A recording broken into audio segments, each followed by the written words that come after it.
आने वाला जो विधानसभा का चुनाव है 2025 में हम लोग पूरा आश्वस्त हैं कि हम लोग कम से कम 40 सीट की तैयारी में हैं और 40 सीट पर हमारा पुरजोर तरीका से तैयारी है। जो हम कहीं एक तरफा वहाँ बूथ कमेटी से हो, पंचायत स्तर से हो, सारा मजबूती के साथ हम वहाँ काम कर रहे हैं। रह गया भाजपा, जदयू, लोजपा, हम और आदरणीय RLM उपेंद्र कुशवाहा जी, तो सब एक सिस्टम चैनल बना हुआ है। कौन कितना पर लड़ना है, कौन सीट है, सारा तय हो चुका है। हम क्या कहें, जो सच है, जो सच है, NDA गठबंधन ही बाबा साहब की सम्मान किया है। आप जान लीजिए कि बाबा साहब का जब पार्लियामेंट में चित्र लगा था तो किसका सरकार था? आदरणीय अटल बिहारी वाजपेयी जी की सरकार थी, NDA की सरकार थी।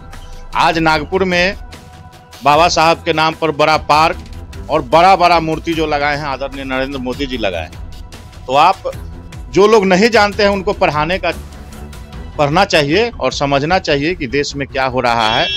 जुमला होता है जो मुंह से जो हंसी मजाक की बात आती है, उन्होंने बोला वैसा कुछ, उनका वो वर्षन नहीं था कि राम राम करते तो आपको ऐसा कुछ नहीं था।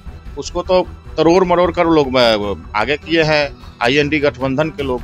ये कोई मुद्दा नहीं है। हम लोग NDA एकदम इंटैक्ट है। NDA में कहीं कोई हार नहीं है। इंडस्ट्री लगाने का सौभाग्य, लघु उद्योग लगाने का उद्यमी मुख्यमंत्री के माध्यम से हुआ।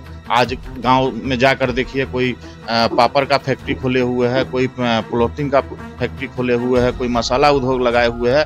सब लोग को 10 लाख रुपया दे करके उन्होंने उद्योग लगाने का काम किया दलितों को। तो ये सब NDA इंटैक्ट है। NDA जो सबसे वंचित, गरीब, शोषित है उस पर को आगे लाने का काम कर रही है। दोस्तों, बिहार विधानसभा चुनाव के 8 महीने से भी अब कम का वक्त बचा हुआ है। देखिए, जो तमाम पार्टियां हैं, जो तमाम नेता हैं, वो अपने स्तर से तैयारियों में जुट गए हैं। अक्टूबर या नवंबर में संभवतः चुनाव हो जाएगा, संपन्न हो जाएगा। देखिए, बिहार में जब चुनाव की बात आती है, बिहार में जब चुनाव का बिगुल फूंकता है, तब तमाम जातियां जो हैं वह अपना हक मांगती हैं। आपने बीते कई दिनों से देखा होगा कि बिहार की राजधानी पटना में कई समाज के लोगों ने रैलियां की, जिसमें ताती तत्वा समाज हो गए, पान समाज हो गए, कुर्मी की एकता दिखाई गई। साथ ही साथ कई समाज ऐसे जो है, तेली साहू समाज हो गए, उन्होंने अपनी रैलियां जो हैं वह पटना में आयोजित की थी। उसी कड़ी में अब हिंदुस्तानी आवाम मोर्चा जो है वह पटना में कल महारैली का आयोजन करने जा रहा है। देखिए, लाखों लाख की संख्या में लोगों की आने की उम्मीद है। दलित समाज से इस रैली में लोग होंगे। दलित समाज के 28 वह जातियां होंगी जिन्हें कहीं ना कहीं अभी तक हाशिए पर रखा गया। साथ ही साथ दलितों की क्या स्थिति है मौजूदा राजनीति में, क्या दलित समाज के लोग राजनीति में आ रहे हैं या फिर उनकी क्या स्थिति है, तमाम चीजों पर चर्चा होगी। देखिए, मेरे साथ एक खास मेहमान है, अरविंद पासवान जी हैं, हिंदुस्तानी आवाम मोर्चा के जिला अध्यक्ष हैं, हाजीपुर के जिला अध्यक्ष हैं। इनसे बातचीत होगी कल के रैली को लेकर और साथ ही साथ बिहार विधानसभा चुनाव को लेकर भी। अरविंद जी, सबसे पहला सवाल, बिहार विधानसभा चुनाव 2025 कैसे देखते हैं? आपकी पार्टी जो है NDA का अहम हिस्सा है। आपके पार्टी के जो संरक्षक हैं जीतन राम मांझी, वह केंद्रीय मंत्री हैं। कैसे देखते हैं इस बार का 2025 का विधानसभा चुनाव? कैसी तैयारियां चल रही हैं आप लोग?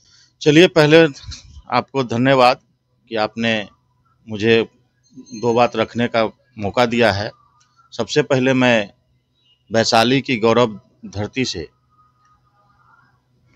महाशिवरात्रि की बहुत बहुत शुभकामनाएं देता हूं और ईश्वर से, भगवान भोले से मैं प्रार्थना करता हूं कि पूरे बिहार के साथ साथ हमारे वैशाली जिला कुशल क्षेम हो और उनका आशीर्वाद, भोले बाबा का आशीर्वाद हो। साथ ही जो आगामी 8 मार्च को महिला दिवस है, मैं अपने बहनों को अपने ओर से हार्दिक बधाई, शुभकामना देता हूं।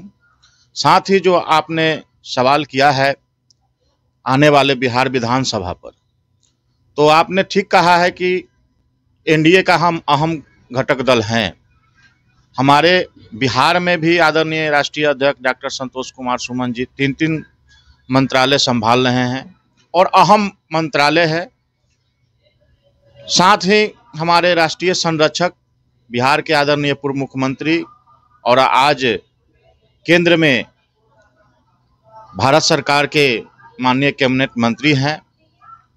तो हमारा कहीं ना कहीं रोल तो रहता ही है और जो मेरा वजन है उसके हिसाब से NDA के जो शीर्ष नेतृत्व है वो हमारे सम्मान देने का भी काम करते हैं।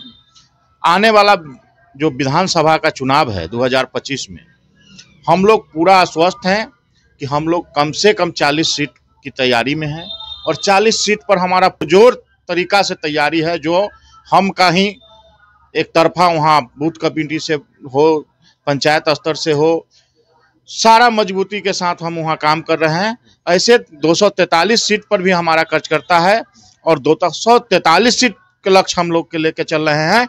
और जो आदरणीय नरेंद्र मोदी या नीतीश कुमार जी का विजन है 2025 225, उस विजन पर हम लोग काम कर रहे हैं। हम लोग 243 सीट की तैयारी कर रहे हैं। अच्छा अरविंद जी, 243 सीटें हैं। इधर जेडीयू डिमांड कर रही है कि 120 सीट चाहिए, 120 सीट से कम नहीं चाहिए। भाजपा उधर जो है 110 120 सीट पर लड़ेगी ही लड़ेगी। इधर हिंदुस्तानी आवाम मोर्चा 40 सीटों का डिमांड कर दे रही है। इधर चिराग पासवान की पार्टी है, इधर उपेंद्र कुशवाहा भी जो है लगे हुए हैं जुगाड़ में कि कुछ ना कुछ मिल जाए। इधर मुकेश सहनी अगर एनडीए में आते हैं तो उनके लिए भी सीट कुछ रिजर्व रखना है। तो कैसे संभव हो पाएगा? आप लोग तो तैयारी में लगे हुए हैं, आप लगातार अपने जिले में दौरा कर रहे हैं, लोगों से मिल रहे हैं, लेकिन ये संभव कैसे हो पाएगा? देखिए, ये सब संभव है। हम लोग 40 सीट की तैयारी पुरजोर तरीके से कर रहे हैं। रह गया भाजपा, जदयू, लोजपा, हम और आदरणीय आरएलएम उपेंद्र कुशवाहा जी, तो सब एक सिस्टम चैनल बना हुआ है। कौन कितना पर लड़ना है, कौन सीट है, सारा तय हो चुका है। अच्छा, दलितों की अभी के मौजूदा समय की जो राजनीति में जो हिस्सेदारी है, महागठबंधन हो, INDA गठबंधन हो, ये आरोप लगाती है कि दलितों का सम्मान भाजपा नहीं करती है, एनडीए नहीं करती है। जिस प्रकार भीमराव अंबेडकर का मुद्दा सदन में उतरा था, और साथ ही साथ कई आरोप एनडीए पर लगाए जा रहे हैं। तो दलितों का सम्मान एनडीए करती है या आपके नजर में महागठबंधन करती है? देखिए, हम क्या कहें, जो सच है जो सच है, एनडीए गठबंधन ही बाबा साहब की सम्मान किया है।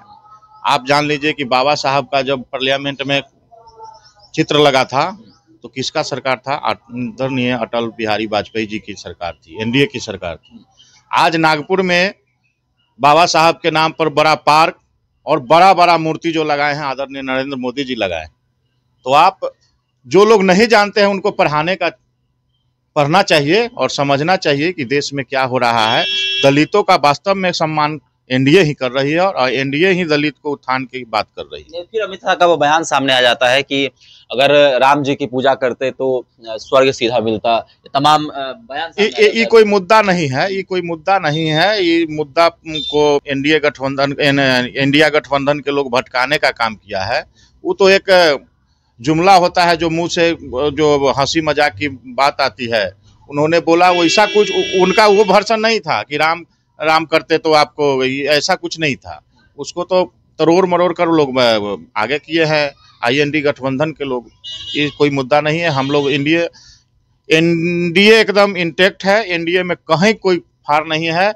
और एनडीए दलित हित की बात करती है, दलित की रोजी रोजगार की बात करती है। आज नीतीश कुमार जी बिहार में हैं, आप देख रहे हैं कि दलित को कितना इंडस्ट्री लगाने का सौभाग्य, लघु उद्योग लगाने का उद्यमी मुख्यमंत्री के माध्यम से हुआ। आज गांव में जाकर देखिए, कोई पापड़ का फैक्ट्री खोले हुए है, कोई पॉलिथीन का फैक्ट्री खोले हुए है, कोई मसाला उद्योग लगाए हुए है।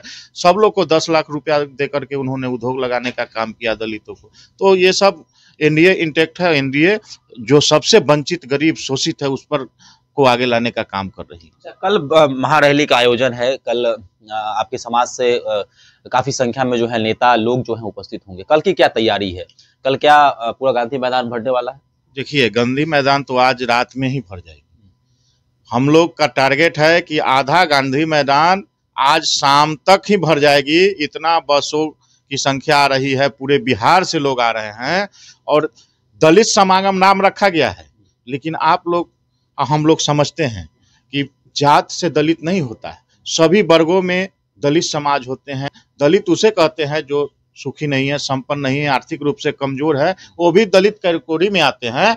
हम लोग जाति की राजनीति नहीं करते हैं, सब जात की राजनीति करते हैं, सब समाज की बात करते हैं और सब समाज को हम लोग आगे लाने का काम करते हैं। हम पार्टी बिहार में इसलिए बनी थी कि हम जैसे लोग, वंचित लोग को स्टेज मिले, हम लोग अपनी आवाज को मांग करें। और आदरणीय जीतन राम मांझी और संतोष मांझी वंचितों की आवाज बनकर उभर रहे हैं और वंचित समाज को आगे ला करके पॉलिटिक्स में उन्होंने एंट्री करा जा रहा है, तो सबसे बड़ा चीज है कि दलितों का मसीहा तो जीतन राम मांझी हैं, कि हम जैसे लोग को उन्होंने मंच दे रहा है, हम लोग जैसे को आगे बढ़ाने का सोच रहा है। तो आदरणीय जीतन राम मांझी जी का जो हम पार्टी है, वास्तव में गरीब वंचितों के लिए वो पार्टी है।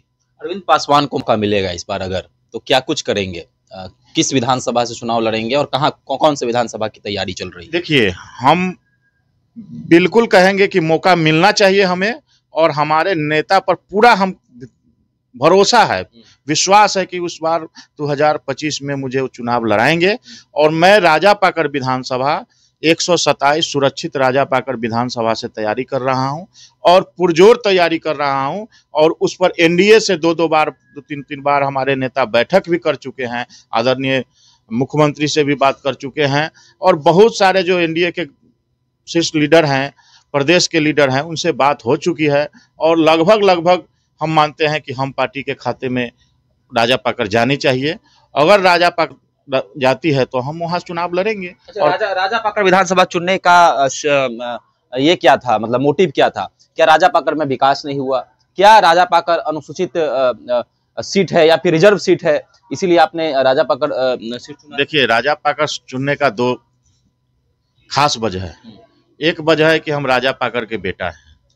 दूसरा, उस क्षेत्र में मेरा जन्म हुआ है, उस क्षेत्र में हम पलाए हैं, पोसाए हैं, और जो जन्म से अपने घर को पहचानता है, अपने घर में क्या कमियां हैं, उसको हम वाकई जानते हैं।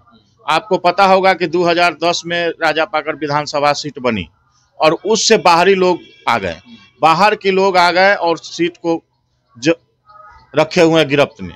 लेकिन आज राजापाकर इलाके में, ग्रामीण सुदूर इलाके में आप जाइएगा, जितने भी सड़क हैं, जो आज जो विधायक को बनाना चाहिए, वो कहीं सड़क नहीं बनी, आपको टूटी फूटी सड़क मिलेगी, पुल पुलिया का स्थिति खराब मिलेगा।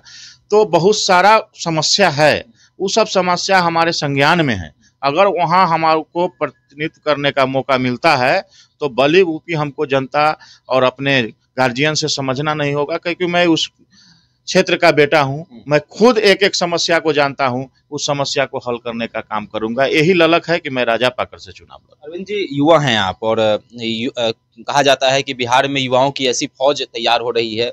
बेरोजगारी, लगातार विपक्ष आप पे सवाल उठाती है आप लोगों पर कि बेरोजगारी बिहार में काफी अधिक है, पलायन काफी अधिक है। तो पलायन कैसे रुके, इसके लिए भी राजापाकर में काम होगा?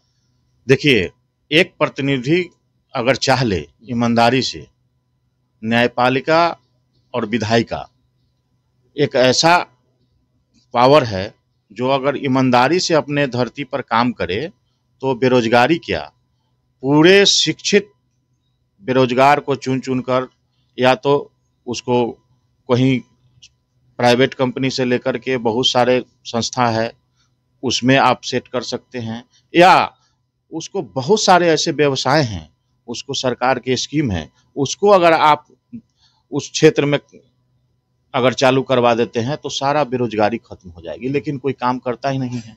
इसलिए हम लोग का ललक है कि वास्तव में नौजवान साथी जो भटक रहे हैं, वही क्षेत्र में, राजापाकर में ही उद्योग लगेगा, लघु उद्योग लगेगा, इंडस्ट्रियल लगेगा, अच्छे स्कूल खुलेंगे, अच्छे पार्क बनेंगे, तो हमारा विकास तो होगा।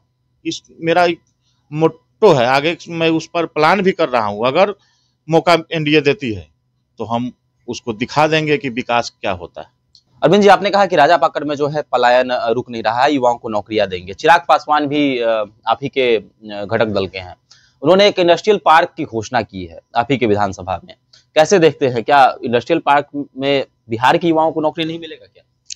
देखिए, सबसे बड़ा चीज है, इंडस्ट्रियल पार्क जो बना है वो 3 विधानसभा की सीमांकित रेखाएं पर बनी है। उसमें बहसी गांव पड़ता है जो महनार विधानसभा में है, कुछ हिस्सा राजापाकर में है, और कुछ हिस्सा जो पड़ जाता है राघोपुर का ही अंश है। तो हम लोग घोषणा हुई है, आदरणीय नीतीश कुमार जी जो 6 जनवरी को आए थे, उसमें उन्होंने बाकेबी से संज्ञान में लिया था, और इंडस्ट्रियल पार्क का घोषणा उसी दिन हो गया था, जिसका मूर्त रूप हम उस दिन आपको कैबिनेट में दे दिया गया, और काम भी चालू है। जमीन को जो है, निजी जमीन था, जमीन को मुआवजा की देने की बात हो रही है, लगभग डिटेल आ गया है और उस पर लगभग जमीन चिन्हित करके घेराबंदी की ओर है। और इंडस्ट्रियल पार्क बनेगा तो एक नहीं, वो 3-3 विधानसभा को प्रभावित करेगा और उससे विकास होगा। लेकिन हम ये कह रहे हैं कि अगर मुझे मौका मिला तो हम एक ऐसा पार्क अपने विधानसभा में भी बनाने का काम करेंगे कि उससे भी हमारे क्षेत्र को विकास हो, उससे भी हमारे क्षेत्र को लोगों को सौभाग्य प्राप्त हो कि खास राजा पाकर विधानसभा में हो। ये भी मेरा सोच है। चलिए, एक और प्रश्न होगा अरविंद जी। मेरा प्रश्न वो भी था कि बिहार में एक्चुअल में युवाओं को रोजगार किसने दिया? नीतीश कुमार और तेजस्वी यादव आपस में, उनकी पार्टी जो है लगातार दावा करती है कि हमने दिया तो हमने दिया। 17 महीने और 17 साल की चर्चा हो जाती है। आपके नजरिए से जो रोजगार मिला है बीते 1 सालों में, शिक्षकों की बहाली हो, आखिर क्रेडिट किसको मिलना चाहिए, नीतीश को या तेजस्वी को? आप जानते होंगे कि घर का मुखिया आप है। अगर इस घर से कोई कार्य होगा तो उसका श्रेय कौन जाएगा, किसको जाएगा? तो बिहार के मुखिया आदरणीय नीतीश कुमार जी, विकास पुरुष के नाम से वो जाने भी जाते हैं। और उन्होंने तेजस्वी यादव को सरकार में आने से पहले ही 2007 से नौकरियों का बौछार लगाते आए हैं, टीचरों की बौछार लगाते आए हैं। और 17 बनाम आप 18 साल और 19 साल की बात कर रहे हैं, तो उन्होंने तो बौछार 17 साल में आप क्या कर सकते थे? आप डिप्टी सीएम थे, आपका कोई पावर नहीं है। आप डिप्टी सीएम कोई संवैधानिक पद नहीं होता, एक एज ए मंत्री उपाधि दे दिया जाता है। लेकिन उनका शिक्षा मंत्री थे, वो अलग गवर्नर बयान में रहते थे, उनको शिक्षा की हित की बात नहीं पता चलता था। शिक्षा विभाग कहाँ गर्त में जा रहा है उस पर वो बात नहीं करते थे। उनको तो बयान देने से फुर्सत नहीं थे उनके मंत्री को, तो वो शिक्षा की बहाली कहाँ से कर देंगे? ये आदरणीय नीतीश कुमार जी का कमिटमेंट था जो चुनाव में कि हम लोग 10 लाख नौकरी देंगे, 15 लाख, उसको भरपाई करने की आदरणीय नीतीश कुमार जी ने काम किया है। आदरणीय नीतीश कुमार अगर नहीं चाहते तो तेजस्वी यादव का दिन था नौकरी दे देने का, कहाँ से वो नौकरी दे देते? इसलिए सारा श्रेय एनडीए को जाता है और आदरणीय नीतीश कुमार को जाता है। कल के कार्यक्रम के लिए लोग को कैसे आमंत्रित करेंगे? अगर जो भी लोग देख रहे हैं इस वीडियो को, कल का कार्यक्रम है गांधी मैदान में, क्या कहेंगे उन लोगों को, संदेश क्या होगा? देखिए, कल के जो 28 तारीख को गांधी मैदान में हमारा हम पार्टी का दलित समागम है, 11 बजे से शुरू प्रारंभ होगी। हम पूरे वैशाली वासियों, बिहार वासियों से ही आग्रह करता हूं कि खासकर वैशाली से और राजा पाकर विधानसभा के लोगों को मैंने खास घर घर जाकर आमंत्रण किया है और उनको जाने सहित व्यवस्था मुहैया कराया है। और यहाँ से लगभग 15 से 20 हजार लोगों की जाने की संभावना है वैशाली जिला से। और सब लोग इच्छुक है, आदरणीय नेता जीतन राम मांझी या संतोष मांझी को सुनने के लिए इच्छुक है। और बहुत ही जो दलित वंचित समाज के लोग हैं, सब लोग कल माने इतना खुशियाँ जता रही थी कि हमको आदरणीय मांझी जी ने बुलाया है, गांधी मैदान में भाषण सुनने चलना है। सब लोग अपने आप में एक खुशी था कि हम उसको क्या बता सकते हैं। तो वैशाली से ही हम लोग 15 से 20 हजार का टारगेट है और लगभग लोग यहाँ से 7 बजे निकल जाएगी और 10 बजे तक गांधी मैदान खचाखच आपको भरा मिलेगा। चलिए, तो अरविंद पासवान जी ने बड़ी अच्छी बात बताई कि दलित उसे कहा जाता है जो शोषित है, वंचित है, गरीब है, जो हाशिए पर है, वह दलित है। और साथ ही साथ राजा पाकर विधानसभा से तैयारी कर रहे हैं, दावा ठोक रहे हैं और साथ ही साथ लोगों के चहेते भी हैं। और कल के दलित समागम जो रैली है उसको लेकर भी इनसे चर्चा हुई कि कल राजा पाकर विधानसभा से जो है हजारों लोग कल वहां पर रैली में मौजूद रहेंगे। और बिहार की राजनीति पर भी बातचीत हुई। हम पार्टी का कहना है, हिंदुस्तानी आवाम मोर्चा का कहना है कि कम से कम 40 सीट तो चाहिए, 40 सीट से कम में मानने वाले नहीं हैं। और बिहार के तमाम नेता हम पार्टी के लगे हुए हैं। अरविंद पासवान जी भी अपने क्षेत्र में लगातार दौरा कर रहे हैं, लगातार चुनावी कार्यक्रम में लगे हुए हैं, लोगों को संबोधित कर रहे हैं। और कल की रैली भी हम आपको दिखाएंगे, इनसे बातचीत भी होगी, वहां पर कितनी संख्या जुटी, कितने लोग आए और क्या कुछ बातचीत हुई। धन्यवाद।